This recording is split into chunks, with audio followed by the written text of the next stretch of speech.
할렐루야. 7월 11일 오늘도 주님과 함께 살아가는 귀한 동행이 되시기를 바랍니다. 열왕기상 16장 30절입니다. 16장 30절입니다. 오므리의 아들 아합이 그의 이전의 모든 사람보다 여호와 보시기에 악을 더욱 행하여. 북이스라엘의 상황을 보면 정말로 격동의 시간을 지나옵니다. 왕이 세워졌고 그 왕을 모반하는 반란이 일어났고 그 반란이 성공하여서 왕의 가문들이 싹 죽임을 당하고 또 왕이 세워진 듯 하였지만 또다시 또 다른 반역이 일어나고 그래서 이제는 오므리가 왕이 되는 상황까지 됩니다. 우리는 어떠한 결과물을 얻게 되면 그 결과물이 왜 되었을까를 반성해야 하죠. 우리나라도 이쪽 저쪽에서 정권을 가질 때가 있습니다. 그러면 이 정권을 놓치면 우리가 무엇 때문이지 하면서 반성이란 걸 합니다. 근데 이 반성이 오래 가야 하는데 짧게 가가지고 또 문제가 되고 또 문제가 되고 또 문제가 되어서 이제 국민들의 선택이 아니라 버림을 받게 되죠. 하나님께서 한 왕조를 선택하실 때는 분명한 목적이 있습니다. 그 선지자를 보내셔서 이 왕조가 왜 망하고 네가 선택되는 줄 알아? 하면서 그 이유를 말씀해 주십니다. 그 이유를 말씀할 때 가장 첫 번째가 너희가 그들이 하나님을 버렸기 때문이다. 하나님을 등졌기 때문이다. 하나님의 말씀을 순종하지 아니하였기 때문이다. 모든 원인의 시작은 하나님의 말씀에 대한 불순종입니다. 아담과 하와가 왜 에덴에서 쫓겨납니까? 그것은요, 하나님의 말씀에 대한 불순종, 그것을 다른 말하면 죄악이라고 이야기하죠. 우리가 하나님을 떠나 있는 것, 우리가 하나님을 믿지 않는 것, 우리가 교회 안에 있지만 하나님의 말씀에 순종하지 않는다면 그것은 에덴이 아니라 그것은 하나님의 말씀에 대한 불순종, 죄악의 삶이라는 사실이에요. 그런데 그런 가운데서도 하나님은 구원의 끈을 놓지 않았다는 사실이죠. 노아 시대를 보세요. 노아 시대를 보면 그 노아 시대에는 이 사람들의 죄가 이 땅에 가득했다고 얘기합니다. 그런 가운데서 하나님의 말씀에 순종하는 한 사람 한 사람이 있다는 사실이죠. 아브라함도 마찬가지죠. 하나님의 말씀이 정말 들리지 않는 그 시대 속에서 하나님이 아브라함을 부르셨을 때에 아브라함이 말도 안 되는 말씀이지만 그 말씀에 순종이란 걸 합니다. 그 당시에 고향을 떠난다? 이게 쉬운 일 아니잖아요. 지금도 갑자기 우리에게 하나님의 말씀이 들어와서 야, 너 여기를 떠나서 딴 데로 가 라고 말할 때 왜요? 제가요? 아니, 다른 사람이 있는데요? 왜 저를 그러시죠? 하면서 이사하는 것 자체가 이주하는 것 자체가 만만치 않습니다. 특별히 우리가 이 춘천에 살다가 갑자기 중국 산지 그것도 오지 그래 네가 들어가서 선교 사역을 감당하라 라고 말하면 제가요? 아닙니다 하면서 많은 이유와 핑계를 댈 겁니다. 아브라함 당시에 하란이라는 곳 갈대아 우르라는 곳은 정말로 큰 문명 지역입니다. 그러한 곳에서 듣지도 못했던 가나안 땅, 그 땅을 향해 간다? 이것은 자신의 어쩌면 내일을 포기하고 인생을 포기하고 요즘 어르신들 중에 그렇게 좋아하는 것이 나는 자연인이다래요. 그래서 세상의 삶을 그냥 내려놓고 산속에나 이런 데 들어 사는 그런 자연인들. 이제는 모든 걸 다 내려놓겠습니다 해야 순종이 될 것 같아요. 그런데 아브라함이 갔던 단 하나의 이유는요, 하나님의 말씀 때문입니다. 하나님의 말씀이 그에게 임하였고 그 마음속에 순종하고 싶은 그 마음이 있었기에 그는 나아가는 거죠. 우리의 신앙 속에서 우리는 무엇 때문에 고난이 올까? 이걸 찾아봐야 합니다. 그럴 때 하나님은 네가 불순종 때문에 그래. 하나님은 여전히 우리를 사랑하시고 우리를 의의 길로, 구원의 길로, 축복의 길로 인도하기를 원하십니다. 그러한 가운데서 오므리의 아들 아합이 왕이 되었습니다. 오므리도 마찬가지예요. 오므리도 여호와 보시기에 악을 행합니다. 그러나 이 아합의 삶을 보면요, 하나님이 이렇게 평가합니다. 옴리의 아들 아합이 그의 이전의 모든 사람보다, 그 이전의 모든 사람보다 뭐였죠? 여호와 보시기에 악을 더욱 행하는 거예요. 하나님이 싫어하는 일만 찾아서 하는 그러한 아합. 그러한 시대를 우리는 영적 암흑기라고 말합니다. 하나님을 향한 믿음은 잊어버리고요, 오직 세상의 욕망, 세상의 욕구, 죄악을 쫓아가는 그들의 모습이요. 그 중에서 무엇이 문제였을까? 세 가지를 지적합니다. 먼저 31절이요. 느밧의 아들 여로보암의 죄를 따라 행하는 것을 오히려 가볍게 여기며 시돈 사람의 왕 엣발의 딸 이세벨을 아내로 삼고 가서 바알을 섬겨 예배하고. 시돈 사람의 왕, 시돈이라는 곳입니다. 두로와 시돈, 이스라엘의 북쪽에 있는 나라, 해양 민족으로서 많은 부를 가졌던 곳. 그러한 이 북이스라엘과 이 국경을 가지고 있는 시돈과 이렇게 이 혼인 관계를 맺어지면 일단은 가장 가까운 적이 친족이 돼버리잖아요. 그러니까 정책적으로는 굉장히 뛰어나다고 말합니다. 야, 굉장히 좋은 방안을 가졌어. 그러나 그것은 뭡니까? 죄악입니다. 우리가 신앙생활할 때 주의할 부분이 그겁니다. 인간적인 생각과 영의 생각은 다를 때가 있다는 거예요. 물론 같을 때도 있어요. 그러나 내 인간적인 생각을 통해서 야, 이것이 가장 좋은 방법이네 라고 말하지만 그것이 하나님 보실 때는 가장 큰 악의 시작점이 될 수 있다는 사실이죠. 아합은 왕이 되었습니다. 왕이 되어서 이 나라 북이스라엘을 부강하게 할 수 있는 방법이 무엇일까? 국경을 튼튼히 하는 것이다. 국경을 강화하는 것이다. 그것 중에 가장 좋은 방법은 싸워서 이기는 것보다 좋은 관계를 갖는 것. 그것이 무엇입니까? 혼인 관계, 정략 결혼. 그래서 엣발의 딸인 이세벨을 아내로 맞이합니다. 정말로 탁월한 선택입니다. 그러나 그 탁월한 선택은요, 오히려 이스라엘을 죄악 가운데 들어가는 선택이 되었다는 사실입니다. 그리고 그 관계 무엇입니까? 일거양득이었습니다. 하나를 얻을 때 둘을 얻을 수 있는 그런 모습. 그 무엇입니까? 이세벨을 아내로 맞이함을 통하여 그가 아내로 삼고 바알을 섬겨 예배합니다. 하나님을 믿어서 복도 받고 바알을 믿어서 복을 받으면 야, 이 나라가 복을 받고 복을 받으면 더 좋은 거 아니야? 그럴 수 있죠. 자, 그것은요 오히려 마이너스가 됩니다. 1 더하기 1이 2가 되는 경우도 있지만 1 더하기 1이요 오히려 마이너스 2가 되는 경우도 있다는 사실이에요. 어떻게 그런 게 가능합니까? 되지요. 우리의 인생에는 1 더하기 1이 마이너스 10도 되는 경우도 있단 말이에요.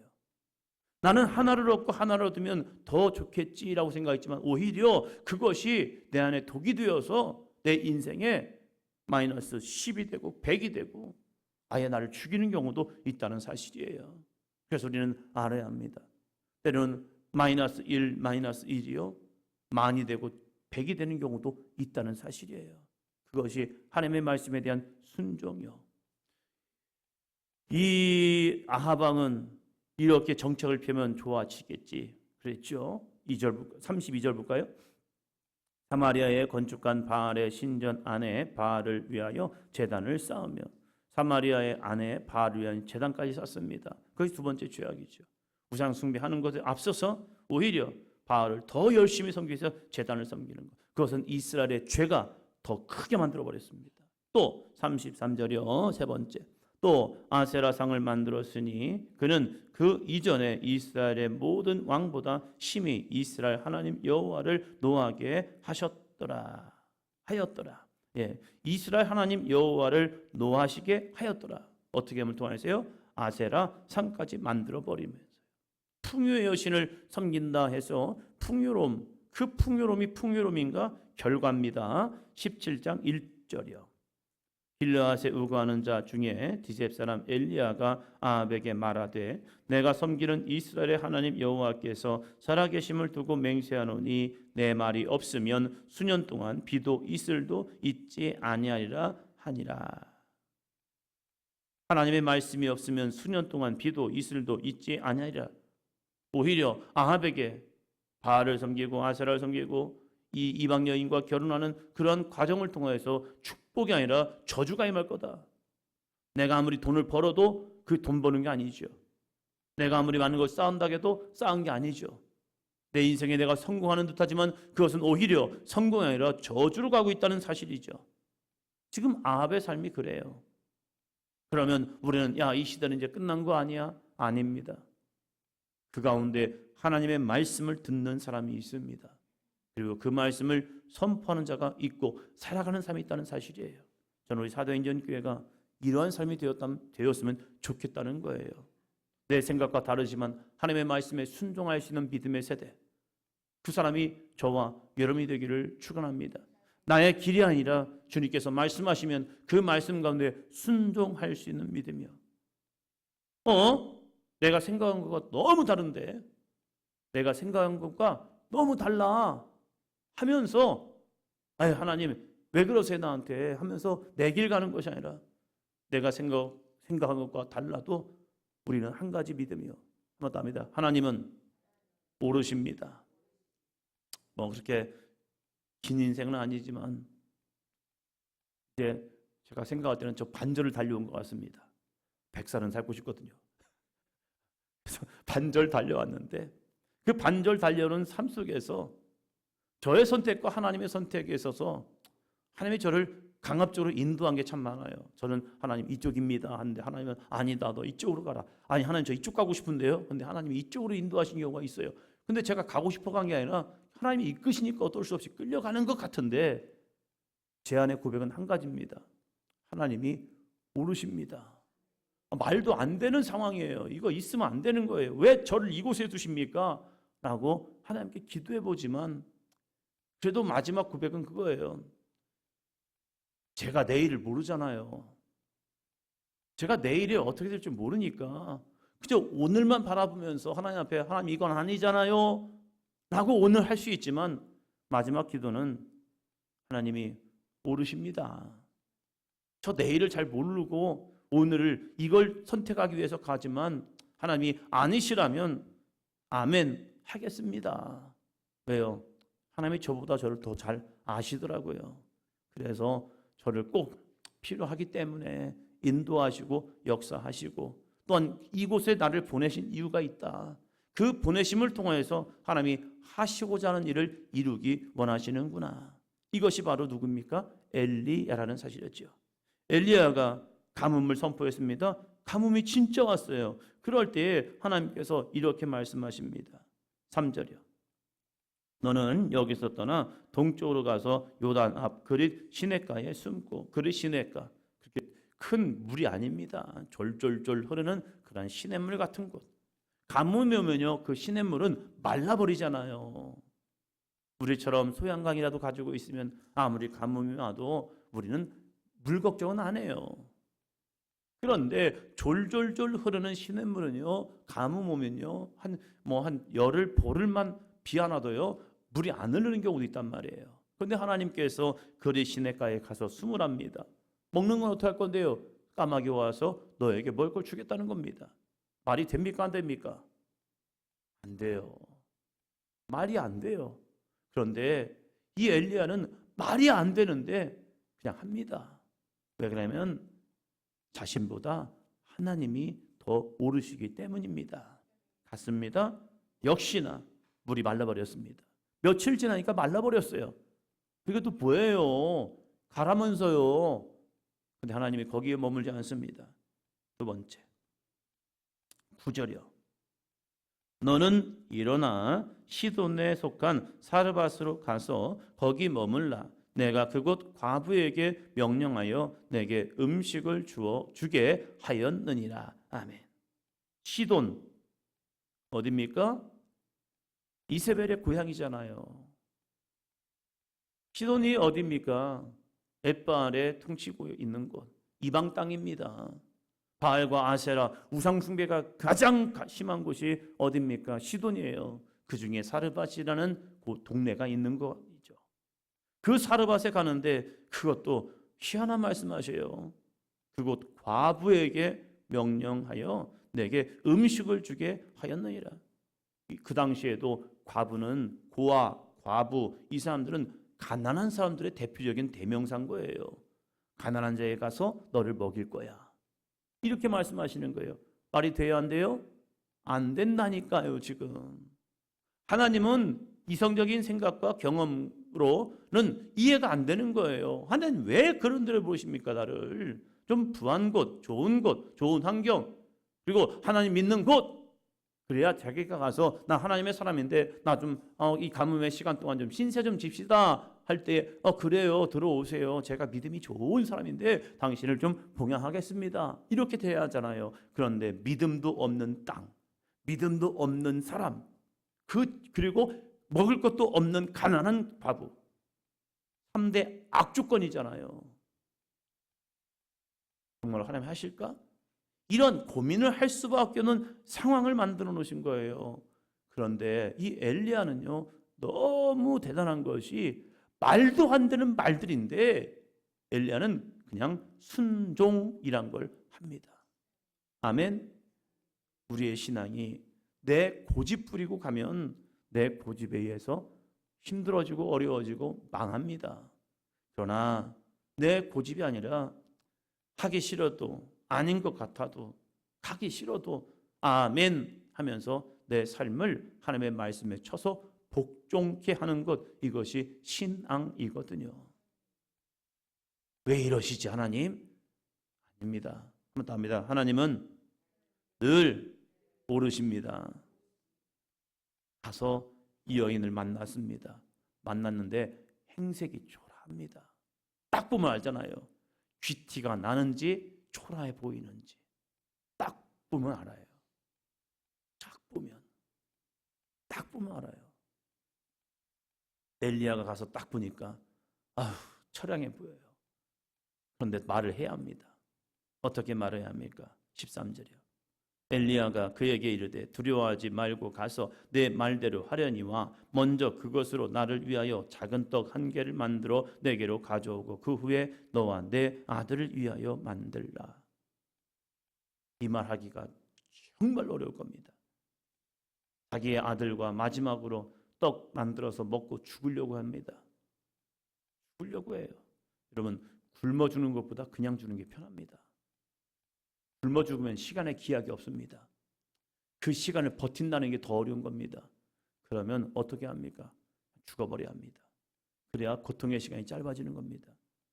그냥 제 생각으로는 이 여인이 마지막 아들과 함께 떡을 만들어 먹고 가장 좋은 것은 아들 죽이고 자기도 죽는 거예요. 왜? 내일에 소망이 없으니까. 굶어 죽을 때까지 버틴다는 건 더 비참한 겁니다. 그러면 인간적인 방법으로 생각해 보면요, 이제 잘 먹고 마지막으로 먹고 이제 아들아 자, 이제는 자. 아들이 자고 있는 사이에 아들을 죽이고 자기도 죽는 것. 많은 사건들이 벌어지잖아요. 이 시대도요. 극단적인 선택들을 하는 경우가 얼마나 많습니까? 왜요? 내일에 대한 소망을 잃어버렸기 때문이죠. 이 여인도 어쩌면 마지막 이 음식을 먹고 자기의 아들과 죽으려고 하는 그 상황 속에서 엘리야가 찾아온 거죠. 그리고 한다는 말이 무엇입니까?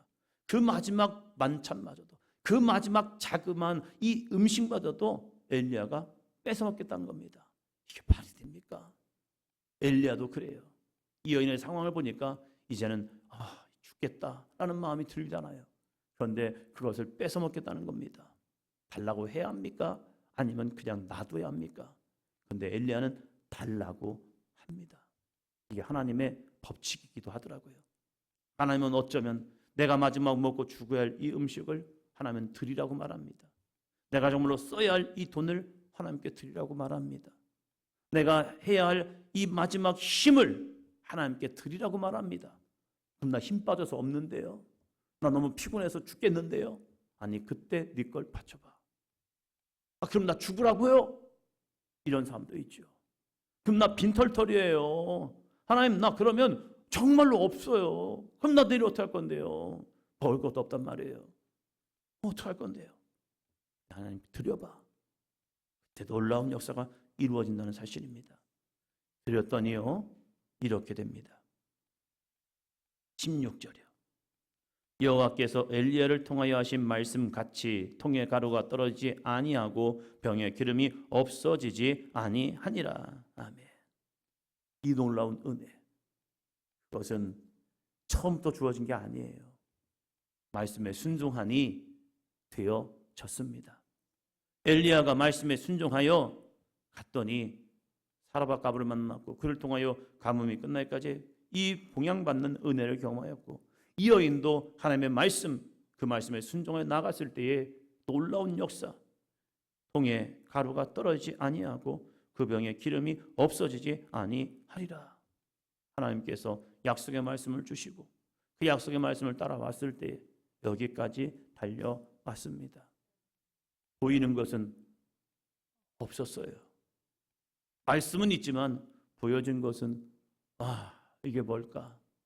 현실 앞에 참 암담한 모습이지만 하나님의 말씀에 순종하여 오다 보니 하나님이 하십니다. 제가 한 게 뭐가 있겠습니까? 하나님이 한 사람 한 사람의 마음을 감동을 주셔서 아무도 없는 성전에 와서 한 사람이 그 자리를 채움을 통하여서 여기까지 왔습니다. 여기까지 인도하신 하나님께서 내일도 인도하십니다. 이 믿음을 바라보고 내 감정과 내 생각으로 판단하여 가는 삶이 아니라 우리의 말을 아끼고 하나님의 말씀에 따릅니다. 순종하겠습니다. 왜요? 하나님은 나보다 오르시기 때문에 그래요. 그 믿음 가지고 오늘 하루도 살아가는 저와 여러분이 되기를 축원합니다. 기도합니다.